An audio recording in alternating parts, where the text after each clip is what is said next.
This is All India Radio, Shillong, the Northeast News Bulletin, read by Miranda Blah.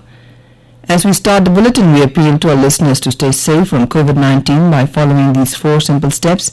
Get fully vaccinated, wear a face mask, maintain distance for social distancing, and focus on hand and face hygiene. And now the news in detail. In Manipur, the tempo for forming a new state government is gaining momentum day by day, with the appointment of former Education Minister and BJP leader S. Rajan Singh as pro tem speaker by the governor of Manipur.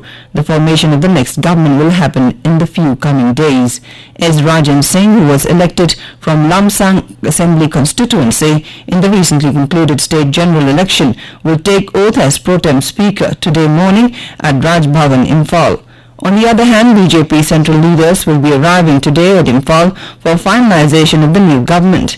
BJP got 32 seats and has the support of an independent candidate so far in the 60 seats Manipur Legislative Assembly. So far, the party has not announced a coalition government. Meanwhile, the National People's Party has appointed N. Kaisi as leader of the NPP legislature wing. The BJP, which won a simple majority with 32 seats in the Manipur Assembly polls, is not keen on retaining its National Democratic Alliance and Northeast Democratic Alliance partner NPP in the new dispensation and will take oath on the 19th of this month. Outgoing BJP Chief Minister N. Biren Singh said that the NPP, which won 7 seats in the just concluded state polls, will not be part of the new arrangement. Amidst hectic parleys ahead of government formation, Chief Minister Conrad K. Sangma and his brother James P. K. Sangma skipped the assembly session on Friday and rushed to Manipur to negotiate with the BJP. The BJP leader and member of Garo Hills Autonomous District Council, Bernard N. Marak, said the border dispute between Meghalaya and Assam should be solved in consultation with the traditional heads and autonomous district councils, else it will violate the provisions of the 6th schedule. Reminding the land belongs to the traditional heads since time immemorial, Marak said that the state government cannot settle the border issues on its own because Meghalaya functions in the hill areas of the hill tribals under 6th schedule. The traditional heads are the owners of the land, therefore their consent and no objection is required on all matters regarding land, else it will be violation of the constitutional rights of the hill people, he said. All India Trinamool Congress leader Mukul M has advised the state government not to be complacent in the peace parleys with the banned Hynniewtrep National Liberation Council. He reminded the government of new outfits including the Garo National Liberation Army surfaced even after a tripartite agreement was signed with the Achik National Volunteer Council in 2004. He hoped the HNLC's offer for unconditional talks would pave the way for lasting peace in the state.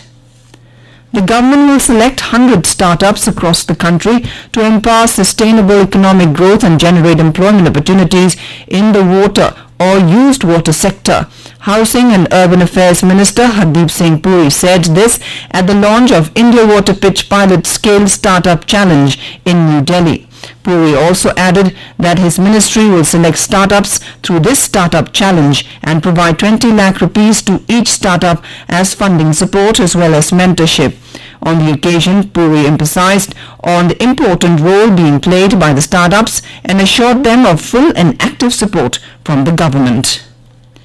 India's COVID-19 vaccination coverage has crossed 180.10 crore mark. The Health Ministry said more than 17,82,000 vaccine doses were administered on Saturday. It said over 2 crore 12 lakh precaution doses have been administered to the identified categories of beneficiaries like healthcare workers, frontline workers and people over 60 years of age.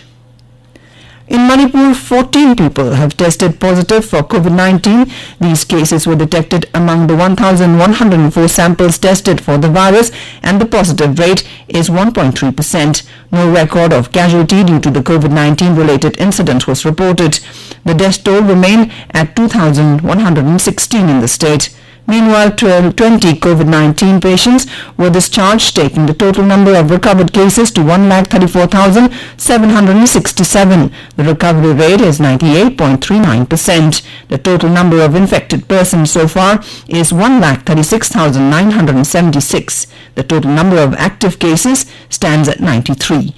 And with that, we end the Northeast News Bulletin, which came to you from the Shillong station of All India Radio. Have a nice day.